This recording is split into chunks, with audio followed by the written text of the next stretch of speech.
They say revenge is a dish best served cold, but I say it's best served with a building permit, a chainsaw, and an airtight property deed.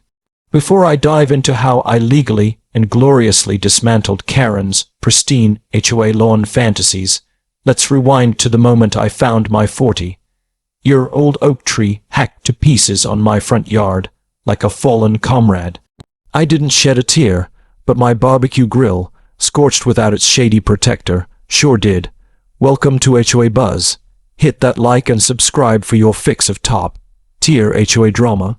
It all kicked off when Karen, our HOA president and self-crowned queen of curb appeal, decided my majestic oak was aesthetic clutter. No warning, no vote, no memo. Just her HOA goon squad, armed with chainsaws and smug grins, tearing it down like they were starring in a landscaping horror flick.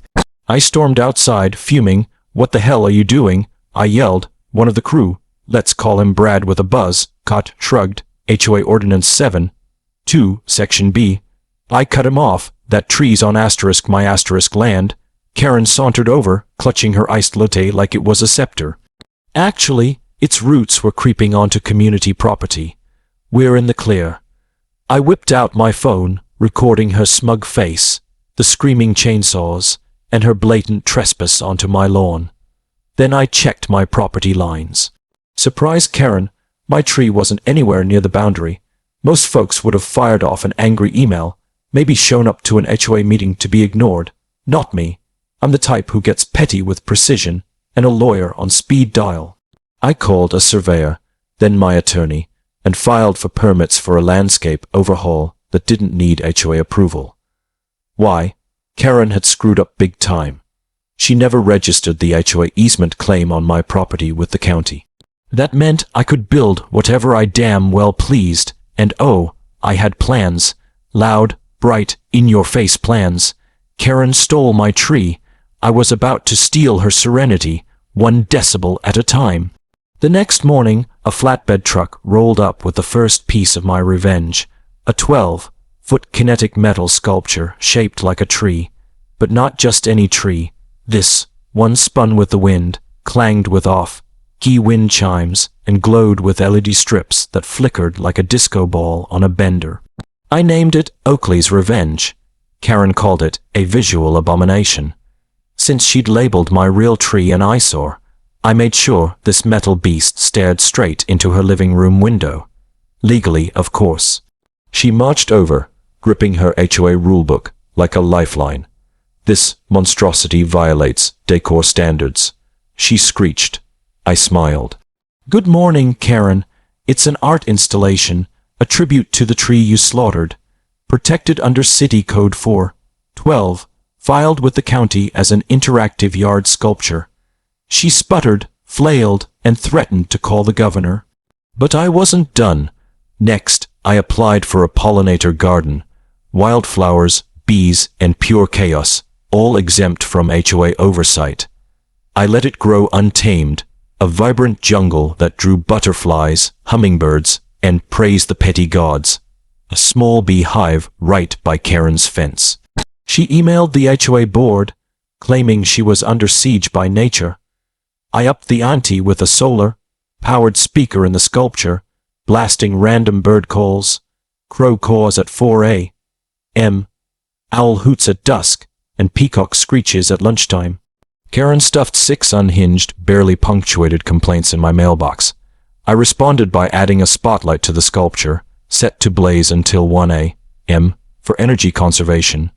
By week 3, Karen looked like she'd aged a decade. Her blinds stayed shut, likely to block the LED branches now synced to weather alerts, flashing red with every gust. The HOA board, spooked by my permits, survey, and a pre-drafted cease and desist, refused to back her. But I was just warming up. The piece de resistance. I teamed up with a local art group for a community eco-justice night, a backyard rave under the sculpture. Picture a DJ, tree, costumed dancers, and a guy on stilts as a forest spirit. The HOA Facebook group imploded with Karen's rants. She called the cops, but my noise levels were legal, and I had an event permit.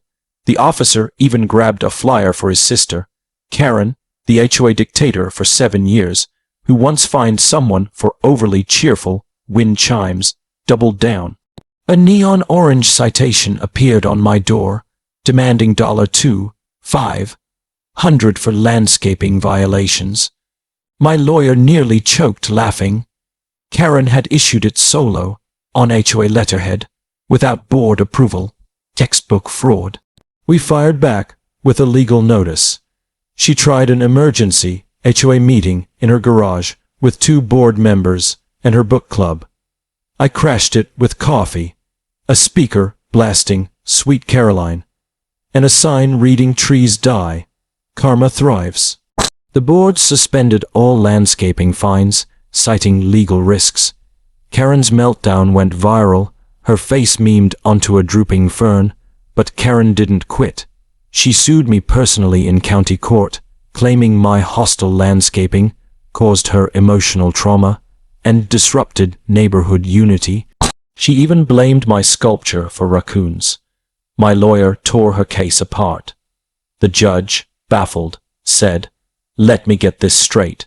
They cut your tree without permission. And asterisk, she's asterisk, suing asterisk, you asterisk." Case dismissed in 12 minutes. Karen's fake citation triggered a county investigation. Her unauthorized use of HOA letterhead, that's impersonating an authority. She was personally fined $7,500. Then, fed-up homeowners forced a vote to oust her as HOA president. It passed 25-4, with only her knitting circle voting to keep her. Karen lost her title, her gavel, and her prized parking spot. I wasn't done. I took a chunk of the old oak stump, carved a plaque, in memory of shade and sanity, felled by HOA arrogance, avenged by glorious chaos, and mounted it under the sculpture with solar fairy lights. Now, I sip iced tea on my porch, watching the lights dance across Karen's overgrown lawn as the wind chimes hum her defeat into the night. Revenge wasn't just sweet. It was a masterpiece of petty landscaping. The end. Like and subscribe for more HOA takedowns. Did Karen get what she deserved? Drop your thoughts below.